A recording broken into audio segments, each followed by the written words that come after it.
Et yo les gens, on m'a demandé quel mode je jouais, je me suis dit que j'allais faire une vidéo parce que ça peut aider certains à mieux gérer leur team en termes de stuff ou initiative ou autre. Par contre, la vidéo ça me concerne mon gameplay et ma façon de jouer, donc forcément ça conviendra pas à tout le monde. Par exemple, il y a certains qui aiment jouer toute leur team avec des modes d'Okri. C'est un autre gameplay, ça marche. C'est juste du limit testing. Les persos ont pas beaucoup de res et tout, donc faut connaître la portée des mobs pour savoir quel moment on est safe et tout, parce qu'une erreur ça peut être fatal et ça peut faire tuer un perso. Le mode full Dokri il est viable, mais ça peut être difficile sur certains combats de quête, ou s'il faut jouer en mêlée en général, vu que les persos ont 3500 points de vie et à peine 15% res all, c'est très contraignant. Et de toute façon pour les combats de quête c'est bien d'avoir d'autres items, d'autres éléments pour varier. Notamment les combats de quête d'Héliocalibre qui sont très durs. Et si jamais mode Dokri, l'intérêt c'est que les combats sont techniquement plus rapides puisqu'on a beaucoup de dégâts. Deux persos suffisent à tuer n'importe quel monstre. Mais très personnellement avec mode plus safe et un peu plus tanky, je fais quand même des bons temps. Par exemple là j'ai quelques screens de combat, donc dans Tina, un ami qui jouait Dokri a mis plus de temps mine de rien parce que moi je pouvais face tank les mobs, le temps de tuer les coquillages, et lui avec ses persos d'Okri il ne pouvait pas, il devait jouer beaucoup plus safe, il devait pousser les mobs ou autre chose, et donc au final j'ai gagné des dégâts là-dessus, ça compense. Et aussi guerre, pareil, il devait jouer beaucoup plus secure, alors que j'ai juste tapé moi. Pour compenser le manque de tankiness du mode Dokri, il y a toujours la possibilité de jouer un Zobal ou un Feka, mais ça oblige d'en avoir un dans la team. Et Zobal en général c'est pas fou en PVM, surtout avec un héliotrope. Feka ça passe par contre. Bon, je vais d'abord faire un petit tour sur les initiatives de ma team, vu que l'utilité des classes dépend un petit peu de l'initiative, notamment pour l'héliotrope, qui selon sa place dans le combat il joue différemment. Dans la majorité des cas c'est le panda qui joue en premier, et normalement c'est le cas pour toutes les teams, hein, qui peut placer les boss ou les mobs pour les focus avant que les persos jouent. En butin 8 il peut corriger un placement désastreux, notamment en Eternal Conflit ou en Imagami, les placements de départ sont horribles. Il peut aussi délock les boss qui jouent juste avant lui pour que la team tape, notamment en compte à rebours. Donc c'est un très bon personnage à jouer en premier. Puis même pour placer la team pour ensuite mettre des sorts de boost, par exemple le Feka ou le Zobal. En second je joue l'Inutrof parce qu'il permet d'entraver les monstres dangereux ou de corrup un boss. Par exemple je corrup un boss, la team joue et ne le tape pas. Temps suivant il perd la vulnérabilité de corrup et puis là oui la team peut taper. Et sinon ça sert aussi à booster l'Helio quand il joue après, mais ça on verra plus tard. En troisième classe, j'ai mis le Kra, parce qu'en fait, bon, il fait un peu de placement, mais ça me sert à tourshot un mob. Pareil pour Sram et Eka. J'ai mis les trois à la suite. Certains joueraient Eni avant les damage dealers, mais ça me sert à tourshot un monstre dangereux, notamment en éternel conflit, surtout avec zombie. Les placements sont horribles, et il y a deux moyens de se débarrasser des mobs, c'est ou les placer, mais un panda ne suffit pas, ou les tuer. Et donc par exemple en Eternal Conflit Zombie, j'ai fait disparaître un Malefisto, c'est un mob très très gênant, avant qu'il joue. Sur la team Feka, j'ai mis Feka en quatrième parce que ça permet de profiter des zones pour rempart avant que les persos se séparent. Et où il mue assez tôt dans la game s'il y a un personnage qui est en danger dès le tour 1. Et sinon rempart assez tôt pour réduire un peu les dégâts tant qu'il y a 8 mobs sur la map, quoi. Sur l'autre team SRAM en quatrième, c'est bon, un problème d'initiative déjà. Mais donc ça permet d'aider au tour shot et puis mettre une brume assez tôt aussi. Parce que c'est mon seul sort de protection, c'est le plus efficace en tout cas. C'est vraiment très fort la brume. Et les cas en cinquième, c'est un peu par habitude, il n'y a pas moyen de changer son initiative, et puis ça passe très bien. En sixième, j'ai mis Lenny, parce que bon, petit problème d'initiative à la base, mais je la trouve très bien là, et même si Galva plutôt ça pourrait servir, ça me va tant qu'il joue avant Liop de toute façon, qui est le supposé principal damage dealer de la team. Et Lelio par contre c'est spécifique, je l'ai mis en 7ème position, donc c'est souvent en 7ème position parce qu'il doit mettre les portails pour le Yop, parce qu'un Yop sans portail c'est trop nul. Mais dans certains combats, c'est nécessaire de le faire jouer à une autre position. Donc, par exemple, en premier, pour le Dantinal et avec les idoles d'expédition, il faut se déplacer pour délock les coquillages. Donc là, je les joue en premier. Pareil, dans ma dernière vidéo, Clim Audace, juste pour que les persos aient des portails à taper dès le tour 1.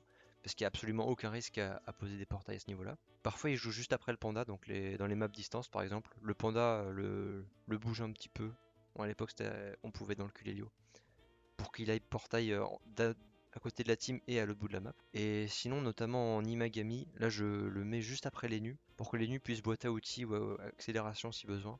Parce que le réseau de portail est vraiment vraiment important, c'est vital pour le déroulement du combat. Faut qu'il soit posé très tôt, donc pour assurer ça, je le fais jouer après NU. Mais sinon, en général, mettre les portails trop tôt, ça pose problème parce que à 8, il y a 8 mobs à gérer. Et donc, n'importe quel mob peut prendre le portail si c'est mal placé. Donc, je ne risque pas et je place les portails juste pour le Yop qui joue juste après. Et au tour suivant, la team peut profiter, c'est pas un problème. Et enfin, le Yop en dernier, donc c'est de la magie healer. Il les booste par toute la team si besoin. Et il a les portails d'Héliotrope. Et récemment, j'ai fait un protosaureur avec Yop, avec Hélio placement, et je dois dire que Yop, c'est vraiment pas une classe sans Hélio, hein. Surtout à distance. Alors sinon, pour toute la team, il y a souvent quelques changements de slot de Dofus.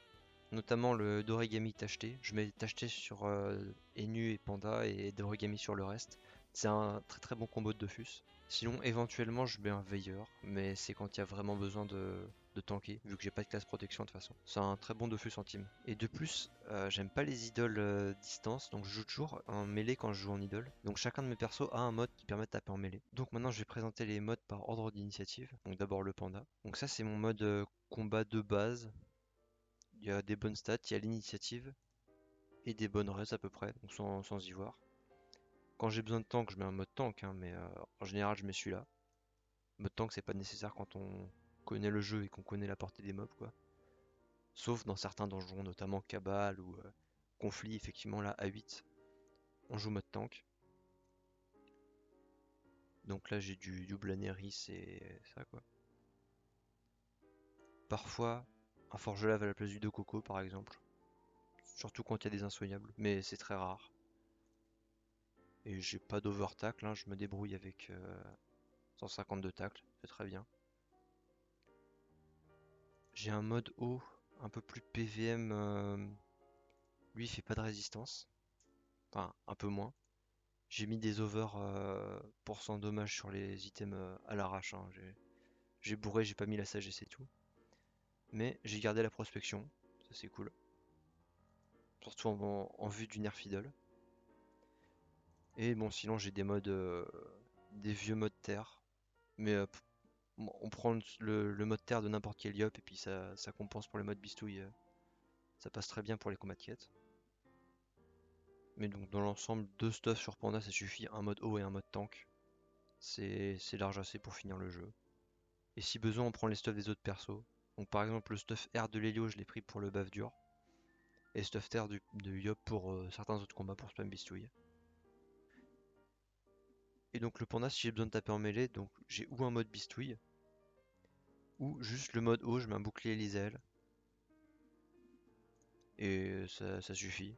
Pour le coup, il y a moins de sorts, il n'y a pas de vague à lame et tout, mais ça passe. Après, en général, en mêlée, le Panda est plus occupé à faire du placement que des dégâts. Alors, ensuite, Linutrof. Bon, lui, il a pas vraiment des modes optifs, que c'est des vieux modes que j'ai à chaque fois un petit peu améliorés. Donc ça, c'est le mode haut, que je joue plus beaucoup. Il est adaptable en version retrait, où je peux juste changer la ceinture pour avoir l'aligné avec une glaciale. Très bonne ceinture. Mais là, c'est le mode retrait, il y a plus de 200 retraits, c'est vraiment inutile. Un mode 150 retrait, c'est assez. Donc juste, je prends le mode haut et je mets un Léopardo et un familier, un trophée retrait, et j'ai assez en général pour le PVM. Il y a qu'en Chaleuil où il y a besoin de plus de 150 retraits, on peut passer à 180, mais même avec ça, on est large. Lui, ça va rentrer mêlée, c'est un mode haut encore. Juste encadre en haut et rap hiéroglyphe, hein. J'aime bien la baguette, baguettique pour taper à distance sur le mode haut. C'est un bon cac. Il y a le mode actuellement que je joue le plus, c'est du Wulan Picopli là. Donc de base, il fait pas beaucoup de retrait, hein. Sauf que juste en mettant familier et un trophée, on arrive à 150 et donc c'est large assez. Mais par contre, il est moins fou en mêlée. Mais ce que j'aime bien sur ce mode, c'est surtout le spam remblai, c'est une super bonne zone de dégâts. Et sinon, bah, il y a toujours le lancer de pièce qui est une bonne base. Et le tamisage, des bons sorts de zone sur NU, j'aime bien. On m'a aussi parlé d'un mode NUR. Ah, effectivement, j'ai essayé, ça tape très fort, mais par contre, il n'y a pas de retrait quoi. Et mettre le poison, il y a une portée assez faible. Et j'aime bien bah, rester loin sur NU quand même. Pas aller dans le tas contre 8 mobs en 1v8 quoi, surtout la classe est pas très tanky de base. Ce serait jouable avec des idoles mêlées ou quelque chose comme ça, sauf que Cube réduit les poisons, donc ça réduit aussi ça nerf ce mode là. Donc pour le Kra, jusque maintenant j'avais joué un mode en baguette range avec une capa de cham et bah stripad, hein, avec beaucoup d'overcrit. Des items bien dégueulasses mais ils font des crits donc j'ai vraiment 100%, même sans tir critique presque, j'ai 97 je crois. Ça permettait de faire des gros tours 1 à limite moins 4700, 4500 sans aucun boost. Et surtout sur des mobs en mêlée qui sont gênants, qui sont à vite éliminer. Il y a un autre avantage du mode, c'est qu'il y a la flamèche qui est neutre avec ça, si on met les bons dommages sur les items. Euh, Sauf que la range permet des gros dégâts pour 3 PA et de la régène. Sauf qu'avec la dernière modification de flèche glacée et abso, on a de la régène pour 3 PA et même à grande portée. Et on a des bons dégâts avec la flèche de jugement. Du coup, je trouve moins d'intérêt sur ce mode là. Et par contre, le mode Stripad en double Torquelonia, là oui, il est devenu, je le trouve beaucoup plus efficace. Avec un 12ème PA en sacochère, mais j'ai pas encore de sacochère là. Donc je suis en 11 PA. Et pour le coup, avec un Cocoon, j'ai vraiment 100% de crit sur tous les sorts, sans lancer tir puissant. Et sinon, c'est un très bon mode sur Kra. Pour le coup, il n'y a pas de tankiness, mais Kra c'est une classe qui joue distance, et donc c'est pas très grave. Et il y a de la régène sur les sorts, ça compense. Ah oui, et je joue aussi mon Kra en Dofus nébuleux, parce que bah, là-bas c'était pour le tour 1, qui fait du K1500. Et je sais pas, je trouve que c'est un bon Dofus quand même sur la classe. Mais on peut très bien l'enlever et mettre autre chose, hein, DDG, là j'ai même pas de pourpre sur le mode. Notamment en compte Arbour qui est vulnérable que les tours pairs. Le nébuleux c'est pas le meilleur Dofus. Ah oui, et un des problèmes du mode Torquelonia c'est la portée. Et du coup bah, j'ai une ceinture strigide PO sur le mode. Et le crack, quand j'ai besoin de le jouer en mode mêlée, bah, je mets juste des sabres à cham. Alors il y a pas mal de cacs qui sont bien aussi, hein. Il y aurait le marteau égaré, mais en team ça tape les alliés ou ça peut boost idle les autres mobs. Il y a les items seigneur guerrier aussi, mais je sais pas, j'aime bien les sabres à cham. Il y aurait la hache à l'œil aussi qui est pas mal. En bouclier, bon, Captain Amakna. Idéalement, faudrait un posséder sur toute la team, mais j'ai pas encore ça, j'ai des cadrans hauts souvent. Alors sur Feka, je joue ça en mode nécro. Savoir que les deux éléments qui tapent à distance, c'est le feu et le haut, donc c'est ça, ou un mode Dokri avec un arc Volcorn. Mais j'aime pas l'arc Volcorn, donc je préfère ça. Le problème du stuff, c'est la portée, mais j'ai un exo PO sur la ceinture Stri, donc ça compense. Et par contre, quand j'ai besoin de jouer mêlée, c'est en épée brûlame et en cadran d'eau. Alors, SRAM, j'ai longtemps joué un mode terre-air, mais en fait plutôt terre. Euh, Parce que terre, c'est le meilleur élément en PVM, je trouve. J'ai pas essayé eau, mais ça joue beaucoup sur les pièges et en team, t'as pas trop envie de jouer les pièges. Même si pour le coup, mode terre, il y a piège funeste et piège de masse qui sont très forts. L'avantage de ce mode là, c'est les résistances. C'est à peu près ok. C'est surtout pour le double en fait. Et pareil, il y a du tacle. Euh, Envoyer un double à 8, c'est très bien parce que ça attire beaucoup de mobs et ça fait gagner beaucoup de temps. Et avec ça, ça me fait 1300 de stats. Donc bon, j'ai bien aimé le mode. Sauf que récemment, pour l'Eternal Conflict, j'ai dû jouer un mode full terre en JH. Et en fait, ça tape vraiment trop fort. Alors pour le coup, le double a pas de fuite, il a pas de tacle. Le mode a vraiment pas de raise. Donc SRAM se fait souvent focus, c'est un problème. Mais il y a du vol de vie sur le CAC. Et ça tape super fort. Il y a le build bisou, il y a moyen de changer en compost. Et j'ai mis un dommage de neutre de plus que de terre. Du coup, je peux faire des concentrations de chakra neutre. Ça peut servir. Bon, sinon, pour certains combats solo, c'est très fort d'avoir SRAM Air. Donc bah, j'ai un mode Air, mais sinon il y a juste à prendre celui de l'héliotrope, hein. C'est le même mode. Ouais, avec la cape au chaud en plus. Ouais, en stalag. Mode mêlée par contre, le vieux mode terre air est sympa avec une Ekash. Parce qu'il y a des raises. Alors que l'autre en JH, c'est vraiment pas un bon mode pour jouer mêlée. Alors, l'Eka, moi je le joue en full strigide. Oui, full strigide avec double Volcorn. Et un petit problème, c'est la portée. Donc le mode il fait vraiment 3 portées avec une ceinture strigide. Sauf que bon, pour compenser, j'ai le crack qui peut tirer éloigné et l'Helio qui met des portails. Donc quand on tape portail, c'est plus trop un problème. Mais si besoin, il y a aussi une version avec Dorado et ceinture Volcorn. On passe à 6 PO avec Exo, donc 5 PO, au lieu de 2 avec le mode que j'ai. Mais bon, en contrepartie, on perd des stats et un petit peu de crit. Parce que Dorado fait vraiment pas de crit. Mais c'est vraiment le seul mode que j'ai sur Eka. Certains préféreraient jouer en Sripad ou en Triton, je sais pas trop quoi. J'aime bien ce mode là. Et quand il y a besoin de jouer mêlée, bouclier possédé, ou Lizel ou Cadrando, ça marchera aussi, hein. Et bon, en team du coup d'Origami à la place du DDG. Et bah c'est un très bon mode. Il y aurait la possibilité de jouer en 12PA avec sa cochère aussi, mais je trouve que les crits c'est trop important sur Eka. Donc voilà, juste ce mode là. Donc Eni, je pense que le meilleur élément c'est mode feu. Parce que les autres éléments ils étaient trop contraignants pour soin.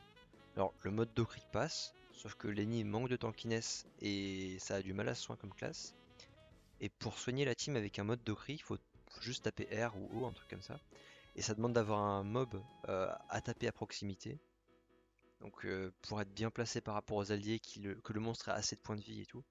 Et c'est vraiment gênant. Bon, cela dit, j'ai fait trio Pandala 3 en Eni, Elio, Yop. Et là, j'ai joué Docri parce que l'invo du boss permet de ne pas avoir besoin de trop de soins. Et par contre, il faut des dégâts. Donc, voilà. Donc, mon mode Eni, c'est double séculaire.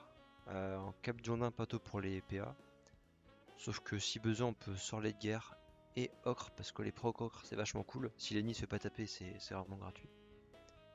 En CAC, l'arc corrompu parce que c'est le meilleur CAC sur Eni, je trouve. Il y a beaucoup de PO et il n'y a pas beaucoup de dégâts à distance. Enfin, il y a mot alternatif quoi, mais c'est pas des dégâts incroyables. Et c'est pas une classe qui a vraiment envie de rush dans la mêlée pour taper fort. En familier, j'ai Pute rouge, mais un bisou glours passerait aussi. C'est juste que j'ai 50% de crit sur les sorts, donc ça revient au même 42 crit ou 22 au feu. En bonus, j'ai le familier légendaire qui fait des soins, donc ça c'est gratos. Euh, et si besoin de tank, l'anneau pas de greffe, je peux mettre un anneau reuse par exemple, ou un deuxième 16 de guerre. Ça donne des res, de la vita, c'est vraiment sympa. Et sinon sur Annie, il y a aussi la possibilité de jouer en panneau guerre. Je mets Cap Diondin et Saint-Acé, mais il y a moyen de virer un des deux pareil pour mettre un ocre, hein. Par exemple un vol d'encre pour avoir quelques résistances quoi. Donc c'est des bonnes petites résistances pour jouer mêlée. Le seul petit problème c'est que bah, y a pas de portée quoi. En mode mêlée, je joue en d'agricole, donc bouclier possédé. Cadran haut c'est bien aussi, hein. Double guerre. Donc il y a la possibilité de mettre une coiffe drag aussi si besoin de tank. Parce que bah Eni c'est pas. Ça a du mal un peu à se régène. Même en mêlée. Alors que je joue mot marquant et mot impartial, c'est bien d'avoir des résistances. Alors maintenant l'Helio. Euh, donc je le joue R pour plusieurs raisons. Déjà c'est parce que ça permet d'avoir du tacle et de la fuite. Et ça c'est très bien quand il y a 8 mobs sur la map plus les invos. Je trouve que les sorts R sont très bien aussi, hein, c'est pratique. Il y a aussi que les stuff R sont très adaptables. Donc là, j'ai les nids que je veux. Si je veux, je peux jouer avant Yop. Si besoin, je peux jouer en double martegel et passer devant Panda. Pendant mode tank, passe devant l'Helio. Ou pas, hein, si j'ai pas envie. Donc même mode haut, je mets un trophée Ini et je passe devant. Si je veux avoir l'Ini devant sur toute la team, sauf les nus, je peux jouer en épée Péloponnèse. Ça demande de mettre un petit peu de stats haut, mais voilà. Je peux aussi mettre une coiffe drac si j'ai besoin de tanker. Donc notamment c'est mon stuff en pendant la 3 ça. On a des res, on a l'ini sur tous les persos. Euh, hop là. Sauf les nus. Et il n'y a pas vraiment besoin de porter, mais bon, il y en a sur le stuff. Il y a beaucoup de stats. Ouais, j'ai 900, mais je suis pas stat quoi. Et c'est un bon mode, je trouve, le mode R. En mêlée, Lamentage, c'est un super bon cac de DPS. Et certains joueraient Helio Docri, mais à 8, je joue l'Helio avec beaucoup de placement en fait. Je mets beaucoup de brimades et de thérapie pour le placement. Et je suis en milieu de map à toujours me faire taper ou autre, et pas à taper nécessairement fort. Donc le mode Docri sert à rien dans ce cas-là. Mais en solo, c'est probablement fort, hein. Et enfin le Yop. euh, Donc c'est une classe qui peut jouer avec pas grand-chose. Un petit mode terre de base, même sans les exos, en mettant remueur et nomade. Euh, Mais sinon on peut améliorer. Donc là c'est mon mode mêlée, hein, c'est juste un mode terre de base. Bouclier et les ailes parce que j'aime pas taper à l'arme. Ah oui, et le mode terre mêlée là, s'il y a besoin je peux mettre un bloc de terre. Et je jouais ça en songe. On a des res all, et c'est pratique. Et des bons dégâts quand même. 1300 de stats.